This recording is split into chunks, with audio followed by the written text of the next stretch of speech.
A situation where the expenditure of the government exceeds its revenue is known as అన్నాడు. ప్రభుత్వం యొక్క వ్యయాలు, ఓకేనా, ప్రభుత్వ యొక్క వ్యయాలు ఆర్ ఖర్చులు ఆదాయాన్ని మించిపోయే పరిస్థితిని ఏమంటారు? Please try to answer it అమ్మా. సో సిచ్యువేషన్ వేర్, ఇది కొంచెం వ్యయాలు ఆదాయాలకి సంబంధించిందమ్మా. ఇది పబ్లిక్ ఫైనాన్స్లో మళ్ళీ డిస్కస్ చేస్తాను, కానీ బేసిక్ ఫండమెంటల్ క్వశ్చన్ కదా, ఇది ఖచ్చితంగా ఈజీగా ఆన్సర్ చేయొచ్చు. ప్రభుత్వ యొక్క వ్యయాలు ఖర్చులు ఆదాయాన్ని మించిపోయే పరిస్థితి ఏమంటారు? ఆబ్వియస్లీ మనం ఏమంటామా, లోటు విధానం అని చెప్పేసి అంటాం. లోటు విధానం, ఓకేనా, డెఫిసిట్ అని చెప్పేసి అంటాం. ఫర్ ఎగ్జాంపుల్ ప్రభుత్వానికి సంబంధించిన, ప్రభుత్వం అంటే ఇక్కడ ఏమంటాము, పబ్లిక్ అంటాం. ఇక్కడ వాడు ఏమడిగాడు, పబ్లిక్ ఎక్స్పెండిచర్ అనేది, ఇక్కడ వాడు క్వశ్చన్ ఏమడిగాడు, పబ్లిక్ ఎక్స్పెండిచర్ అనేది ఏదైతుందో, ప్రభుత్వ వ్యయం అనేది ఏదైతుందో, ప్రభుత్వం యొక్క ఖర్చు, ప్రభుత్వ వ్యయం అనేది ఏదైతుందో ఎక్కువగా ఉంటే, పబ్లిక్ ఎక్స్పెండిచర్ అనేది ఎక్కువగా ఉంటే, ఇది పబ్లిక్ కి సంబంధించిన రెవెన్యూస్ కంటే, ప్రభుత్వానికి సంబంధించిన వ్యయం కంటే, సో ఇలాంటి సిచ్యువేషన్, ఇలాంటి పరిస్థితిని ఏమంటారు? అంతే కదా, ఖర్చులు ఎక్కువగా ఉన్నాయి, సంక్షేమ పథకాల మీద ఎక్కువగా వ్యయం చేస్తున్నారు, పరిపాలనకి సంబంధించిన వ్యయాలు ఎక్కువ ఉన్నాయి, డెవలప్మెంట్కి సంబంధించిన వ్యయాలు అనేది ఎక్కువ ఉన్నాయి, అభివృద్ధికి సంబంధించిన ప్రాజెక్టులకి సంబంధించిన వ్యయాలు ఎక్కువ ఉన్నాయి. కానీ ప్రభుత్వం వచ్చేసి ట్యాక్సెస్ కలెక్షన్ అనేది తక్కువ ఉంది, ప్రభుత్వానికి సంబంధించిన ఆ యొక్క పన్ను వసూలు అనేది తక్కువగా ఉంది, రాబడి అనేది తక్కువగా ఉంది, ఓకేనా. సో ఇలా చూస్తే దీన్ని ఏమంటాం, లోటు అంటామా, మిగులు అంటామా? లోటు విధానం అని చెప్పేసి అంటాం. సో 1947 నుంచి, మళ్ళీ రిపీట్ చేస్తున్నాను, 1947 నుంచి ప్రజెంట్ 2025 వరకు చూసుకుంటే మన భారతదేశ ప్రభుత్వం వచ్చేసి లోటు విధానం అనేది ఏదైతుందో, లోటు బడ్జెట్ విధానం అనేది ఏదైతుందో దాన్ని అడాప్ట్ చేసుకున్నాం అన్న సంగతి గుర్తుపెట్టుకోండి. సో April 1 నుంచి March 31 వరకు ఉన్న ఫైనాన్షియల్ ఇయర్లో we have adopted లోటు. సో ప్రభుత్వం వచ్చేసి ఖర్చులు ఎక్కువగా ఉన్నాయి, రాబడి ఆదాయాలు తక్కువ ఉన్నాయి. ఎందుకు సార్ అంటే మనది డెవలపింగ్ నేషన్ కాబట్టి, పూర్ నేషన్ కాబట్టి, సో పేదరికం అనేది ఎక్కువగా అధిక స్థాయిలో ఉంది కాబట్టి, అన్ఎంప్లాయ్మెంట్ ఎక్కువ ఉంది కాబట్టి, అగ్రేరియన్ ఎకానమీ సిస్టమ్ కాబట్టి ప్రజల యొక్క ఆదాయం అనేది పరిమిత స్థాయిలో ఉంటుంది, లిమిటెడ్గా ఉంటుంది. సో డెవలప్మెంట్ లాంగ్ టర్మ్లో జరగాలి కాబట్టి, దీర్ఘకాలికంగా అభివృద్ధి జరగాలి కాబట్టి అప్పులు తీసుకొచ్చి మన వాళ్ళు ఆ యొక్క ఖర్చు చేస్తున్నారు, డెవలప్మెంట్ మీద ఖర్చు చేస్తున్నారు, ప్రజల యొక్క సంక్షేమం మీద వ్యయం చేస్తున్నారు అనే సంగతి గుర్తుపెట్టుకోండి, ఓకేనా. సో ఎప్పుడైతే మనం డెవలప్డ్ ఎకానమీ, ఆల్రెడీ మనం చెప్పుకున్నాం కదా, 2047లో భారతదేశం వచ్చేసి డెవలప్డ్ ఎకానమీగా అవతరించాలి. స్వాతంత్రం వచ్చిన 100 సంవత్సరాల్లో మనము డెవలప్డ్ ఎకానమీగా మనము సస్టైన్ అవ్వాలనేదే మన యొక్క లక్ష్యంగా మనం ముందుకెళ్తున్నాం. సో ఇక్కడతోనే ఈ యొక్క సెషన్ క్లోజ్ అనే ఈ క్వశ్చన్ అనేది చేశానమ్మా. Next one, an economy in which both private and government are involved is known as. I think just now ఈ యొక్క సెషన్ అనేది, ఆ బిట్ అనేది మనం డిస్కస్ చేసుకోవడం జరిగింది. I think it's a very easy one, please try to answer it. So amalgam, amalgam అనేది మనకి ఎక్కడ వస్తుందమ్మా? అమల్గమ్ అనేది మనకి బయాలజీలో వస్తుంది కదా, ఐ థింక్ ఫిజిక్స్, బయాలజీ, అమల్గమేషన్ అని చెప్పేసి అంటాం. మిల్క్ అనేది అమల్గమేట్ అని చెప్పేసి అంటాం. మిశ్రమ, మిక్స్డ్, ప్యారలల్, సమాంతర, బ్లెండెడ్. సో మనకి ఆల్కహాల్స్ అనేది ఏదైతే వాటిని బ్లెండ్ చేయడం జరుగుతుంది. So obviously the right answer వచ్చేసిందమ్మా మిక్స్డ్ ఎకానమీ. సో ఇప్పుడేమని చెప్పుకున్నా, మిశ్రమ ఆర్థిక వ్యవస్థ. ఆ మిశ్రమ ఆర్థిక వ్యవస్థ అనేది మనం ఎప్పుడు డెసిషన్ తీసుకున్నాం? 1948. సో 1948లో మనం మిశ్రమ ఆర్థిక వ్యవస్థ అనేది అడాప్ట్ చేసుకున్నాం, నెంబర్ 1. రెండోది వచ్చేసి మనం 5-year ప్లాన్ అనేది కూడా మనం అడాప్ట్ చేసుకున్నాం. 5-year ప్లాన్, 5-year ప్లాన్స్ కదా, ఎస్, పంచవర్ష ప్రణాళికలు, ఓకేనా. మన 3-year ప్లానా, 5-year ప్లానా, లేకపోతే 7-year ప్లాన్ అని అడుగుతాడు ఖచ్చితంగా ప్లానింగ్ ఇన్ ఇండియాలో. మనది వచ్చేసి 5-year ప్లాన్. చాలా సందర్భాల్లో రిపీటెడ్ క్వశ్చన్ ఇది. సో 1948లో మనం తీసుకున్న మేజర్ డెసిషన్స్ 3 ఉన్నాయి. ఇంకోటి వచ్చేసి IPR, ఇండస్ట్రియల్ పాలసీ రెజల్యూషన్ 1 అనేది కూడా మనం ఒకటి అడాప్ట్ చేసుకున్నాం. రాబోయే ఏదైతే మనం చెప్పుకున్న సెషన్స్లో దీని గురించి కూడా క్లియర్గా ఎక్స్ప్లెయిన్ చేస్తాను, కంగారం లేదు. కాకపోతే ఇది కొంచెం మైండ్లో పెట్టుకోండి. 1948లో 3 మేజర్ డెసిషన్స్ అనేది తీసుకున్నాం. ఒకటి మిక్స్డ్ ఎకానమీ, రెండోది వచ్చేసి 5-year ప్లాన్, పంచవర్ష ప్రణాళికను మనం ఆరంభించాము. సో IPR అనేది ఏదైతుందో, ఓకేనా, ఇండస్ట్రియల్ పాలసీ రెజల్యూషన్. మొట్టమొదటి పారిశ్రామిక విధానం అనేది 1948. నూతన పారిశ్రామిక విధానం ఇప్పుడు న్యూ ఇండస్ట్రియల్ పాలసీ అనేది ఇప్పుడు 1991. సో పారిశ్రామిక విధానాల్లో ఈ మళ్ళీ మనకి రిపీట్ అవుతుంటాయి, అక్కడ మనం కొంచెం డీటెయిల్గా డిస్కస్ చేద్దాం. Based on economic activities, how many sectors are there in Indian economy? Yes, coming back to the మళ్ళీ బేసిక్స్, ఫండమెంటల్స్. మన యొక్క భారత ఆర్థిక వ్యవస్థకి సంబంధించిన కార్యకలాపాల ఆధారంగా, ఎకనామిక్ యాక్టివిటీస్ ఆధారంగా ఎన్ని రంగాలు అనేది కలిగి ఉన్నాయి? 4, 3, 2, 5. Please try to answer it. Answer చేయడానికి ప్రయత్నించండి. ఎస్, ద రైట్ ఆన్సర్ వచ్చేసి మనకి 3 ప్రధానమైన రంగాలు. మన జాతీయ ఆదాయం అనేది 3 ప్రధాన రంగాలు అనేది ఏదైతే దాని ఆధారంగా మనం వాటిని అంచనా వేయడం జరుగుతుంది. 1 ఈజ్ ఆల్రెడీ మీ అందరికీ తెలిసిందే ప్రైమరీ సెక్టార్ అని చెప్పేసి అంటాం, షార్ట్ కట్లో రాస్తున్నామా. దీన్నే మనము ప్రాథమిక రంగం అని చెప్పేసి అంటాం. ఆల్రెడీ ఇంతకుముందు మీకు చాలా క్లియర్గా ఎక్స్ప్లెయిన్ చేశాను వాట్ ఈస్ ప్రైమరీ సెక్టార్ అనేది. రెండవది వచ్చేసి సెకండరీ సెక్టార్ అని చెప్పేసి అంటాం. దీన్నే మనము ద్వితీయ రంగం అని చెప్పేసి అంటాం. ఏం రంగము? ద్వితీయ రంగం అని చెప్పేసి అంటాం. మూడోది వచ్చేసి tertiary sector or service sector అని చెప్పేసి అంటాం. తృతీయ రంగం, దీన్ని మనం అంటాం తృతీయ రంగం అని చెప్పేసి అంటాం, లేదంటే సేవా రంగం అని చెప్పేసి అంటాం. సో షార్ట్ కట్ లో చెప్పా కదా, ఈ రెండు గుర్తు పెట్టుకోవడానికి ప్రయత్నించండి. థర్డ్ వన్ అనేది మనకి ఈజీగా ఎలిమినేట్ అయిపోతుంది.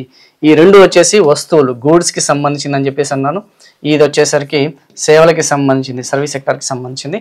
సో ప్రాథమిక రంగంలో మీకు ఆల్రెడీ చెప్పాను. మళ్ళీ అగ్రికల్చరు, డైరీ ఏదైతే ఉందో దాన్ని, forest, fisheries, quarries and mines అనేది ఉంటుంది, గనుల త్రవ్వకాలు. ఇది వచ్చేసరికి మనకి మ్యానుఫ్యాక్చరింగ్, తయారీ రంగము, కన్స్ట్రక్షన్, గ్యాస్, వాటర్ సప్లై, ఏదైతే మనం చెప్పుకున్నా పవర్ సప్లై, అదర్ యూటిలిటీస్ అని కూడా ఉంటుంది. ఓకేనా, ఇతర అంశాలు కూడా ఉంటాయి. సో ట్రేడ్ సెక్టార్లో చూసుకుంటే, ఓకేనా, సర్వీస్ సెక్టార్లో చూసుకుంటే మనకి hotels, restaurants, banking, insurance, transport, communication, storage, law and order, defence. Okay, so ఇవన్నీ రియల్ ఎస్టేట్, వ్యాపారాలు, ఇవన్నీ కూడా సేవా రంగానికి సంబంధించింది. ఐ థింక్ మీకు కొంచెం ఐడియా ఉండే ఉంటుంది కదా. సో వాట్ ఈస్ సేవా రంగం? Education, health, ITES, everything is related to this service sector. So which of the following is a tertiary sector? It's a very simple question, try to answer it. So farming వచ్చేసి primary sector, ఇప్పుడే చెప్పాను. Manufacturing వచ్చేసి secondary sector, dairy farming వచ్చేసి primary sector, trade అనేది ఏదైతే ఉందో అది దాని రిలేటెడ్. ఇవన్నీ కూడా ప్రీవియస్ బిట్స్ అమ్మా. సో ప్రీవియస్ బిట్సే మీకు ఎక్స్ప్లెయిన్ చేసుకుంటూ పోతున్నాను. Globalisation does not provide us with అన్నాడు. నెక్స్ట్ క్వశ్చన్, గ్లోబలైజేషన్ అనేది మనకి ఏది అందించదు? ఎకనమిక్ ఈక్వాలిటీయా, ఇంటిగ్రేషన్ ఆఫ్ మార్కెట్సా, చాయిస్ ఆఫ్ కమోడిటీసా, ఇంటర్ కరెక్ట్నెస్ ఆఫ్ కంట్రీస్, దేశాల పరస్పర అనుసంధానమా? సో మార్కెట్ ఏకీకరణ అనేది ప్రొవైడ్ చేస్తుంది. చాయిస్ ఆఫ్ కమోడిటీస్ ప్రొవైడ్ చేస్తుంది. ఇంటర్ కనెక్టెడ్నెస్ ఆఫ్ కంట్రీస్ చెప్పే కదా. సో దేశాల మధ్య పరస్పర అనుసంధానం అనేది చేస్తుంది. కానీ ప్రొవైడ్ చేయనది ఏంటంటే ఎకనమిక్ ఈక్వాలిటీ. ఎకనమిక్ ఈక్వాలిటీ అనేది, ఆర్థిక సమానత్వం అనేది మనకి అందించదు. ఎందుకు సార్ మనకి ఆర్థిక సమానత్వం అనేది అందించదు అని ఒక చిన్న డౌట్ అనేది, ఆ బెనిఫిట్ ఆఫ్ డౌట్ అనేది మనకు వస్తుంది. ఎందుకంటే ఇక్కడ డెవలప్డ్ కంట్రీస్ ఉన్నాయి. డెవలప్డ్ కంట్రీస్ అనేది ఏదైతుందో అభివృద్ధి చెందిన దేశాలు, ఆ యొక్క అభివృద్ధికి సంబంధించిన ఆ యొక్క చెందిన దేశాలు అనేది ఉన్నాయన్న సంగతి గుర్తుపెట్టుకోండి. రెండోది వచ్చేసి ఆ ట్రేడ్, వ్యాపారం అనేది ఏదైతుందో ఆ యొక్క వ్యాపారం అనేది డెవలపింగ్ నేషన్స్తోని, ఏ నేషన్స్తోని?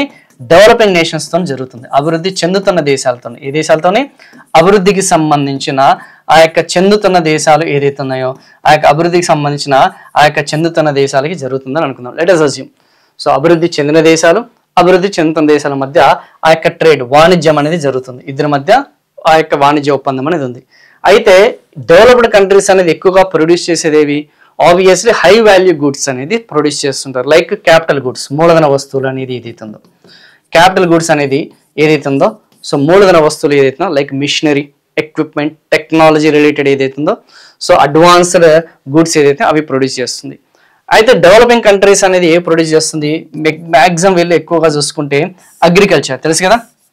అగ్రికల్చర్ గుడ్స్ అనేది ఏదైతుందో, రా మెటీరియల్స్ అనేది ఏదైతుందో, రా గుడ్స్ అనేది ఏదైతుందో, ఆర్ ప్రైమరీ గుడ్స్ అనేది ఏదైతుందో, ప్రాథమిక వస్తువులు మాత్రమే ఎక్కువగా ప్రొడ్యూస్ చేస్తాయి. వ్యవసాయము మరియు అనుబంధ రంగాలకి సంబంధించిన ఎక్కువగా చూసుకుంటే వ్యవసాయం. డ్యూరబుల్ గుడ్స్ కూడా ఉంటాయి, మన్నిక వస్తువులు కూడా ఉంటాయి, కాకపోతే పరిమిత స్థాయిలో ఉంటాయి. ఇప్పుడు వీళ్ళిద్దరి మధ్య వ్యాపారం అనేది జరిగింది అనుకుందాం. వాళ్ళ వస్తువులు వీళ్ళు ఇంపోర్ట్ చేసుకున్నారు, వీళ్ళ వస్తువులు వీళ్ళు ఇంపోర్ట్ చేసుకున్నారు. లింక్ అనేది ఉంది. ఎందుకు సార్ వీళ్ళ వస్తువులు అనేది వీళ్ళు ఇంపోర్ట్ చేసుకున్నారంటే సహజ వనరులు అందరికీ కూడా ఈక్వల్గా ఉండవు కదా. న్యాచురల్ రిసోర్సెస్ అనేది ఈక్వల్గా డిస్ట్రిబ్యూట్ అవుతాయి. వనరులు అనేది సమాన పంపిణీ జరుగుతుందా? ఇప్పుడంటే మనం ఇమాజినరీ లైన్స్ అనేది వేసుకొని ఇగో ఈ బౌండరీస్ అనేది మనం పెట్టుకున్నాం. ఇమాజినరీ లైన్స్ అంటే తెలుసు కదా. ఎస్, సో ఊహాజనిత ఆ యొక్క బౌండరీస్ అనేది సరిహద్దులు పెట్టుకున్నాం. కానీ వాస్తవంగా చెప్పాలంటే ఎర్త్ అనేది మనకి స్పేస్ నుంచి చూస్తే ఎటువంటి బౌండరీస్ అనేది మనకు ఉండవు.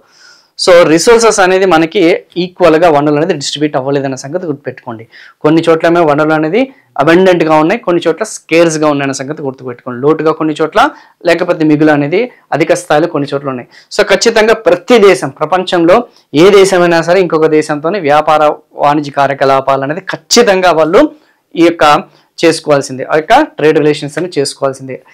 అయితే ఇక్కడ ప్రాబ్లం ఏంటంటే ఈ ఇంటర్నేషనల్ మార్కెట్లో, అంతర్జాతీయ మార్కెట్లో వాల్యూ అనేది, ఏ వస్తువులకి విలువ అనేది అధికంగా ఉంటుంది.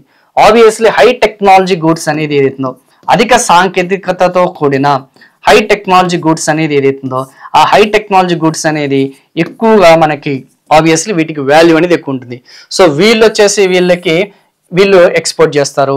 వీళ్ళు వచ్చేసేవరకు లో వాల్యూ గుడ్స్ అనేది ఎక్స్పోర్ట్ చేస్తారు. ఎవరు? వీళ్ళు వచ్చేసి వీళ్ళకి లో వాల్యూ గుడ్స్, అల్ప విలువ కల వస్తువులు అనేది వీళ్ళకి వస్తువులు ఇంపోర్ట్ చేస్తారు. సో ట్రేడ్ ఏదైతే మనకి ఫేవర్ అనేది ఏదైతే వ్యాపార అనుకూలత అంటాం, ఎవరు జరుగుతుంది? Developed countries like USA, UK, European countries, Australia, okay, so Canada, Japan, south Korea. So వీళ్ళకి ఎక్కువగా ట్రేడ్ ఫేవర్ అనేది ఉంటుందన్న సంగతి గుర్తుపెట్టుకోండి. మరి ట్రేడ్ అన్ఫేవరబుల్గా, వ్యాపార ప్రతికూలత అనేది ఎవరికి ఉంటుందంటే ఆఫ్రికా లాంటి దేశాలకి, ఆసియా లాంటి దేశాలకి వ్యాపార ప్రతికూలత ఉంటుంది. మరి వీళ్ళకేమో అనుకూలంగా ఉంది, వీళ్ళకేమో ప్రతికూలంగా ఉంది. ఈక్వాలిటీ అనేది ఉంటుందా? సమానత్వం. ఇవి అప్పుడు అదంతా ఎందుకు చెప్తున్నారు సార్ అంటే సమానత్వం అనేది ఉండదు. ఓకేనా? కొందరికి మాత్రమే వాణిజ్యం అనేది, వ్యాపారం అనేది అనుకూలత ఉంటుంది, ఇంకొందరికి ప్రతికూలత అనేది ఉంటుంది. సో ఇది గ్లోబలైజేషన్ యొక్క ప్రభావం. ఓకేనా? సో ఎకనామిక్ ఈక్వాలిటీ అనేది ఉండదు.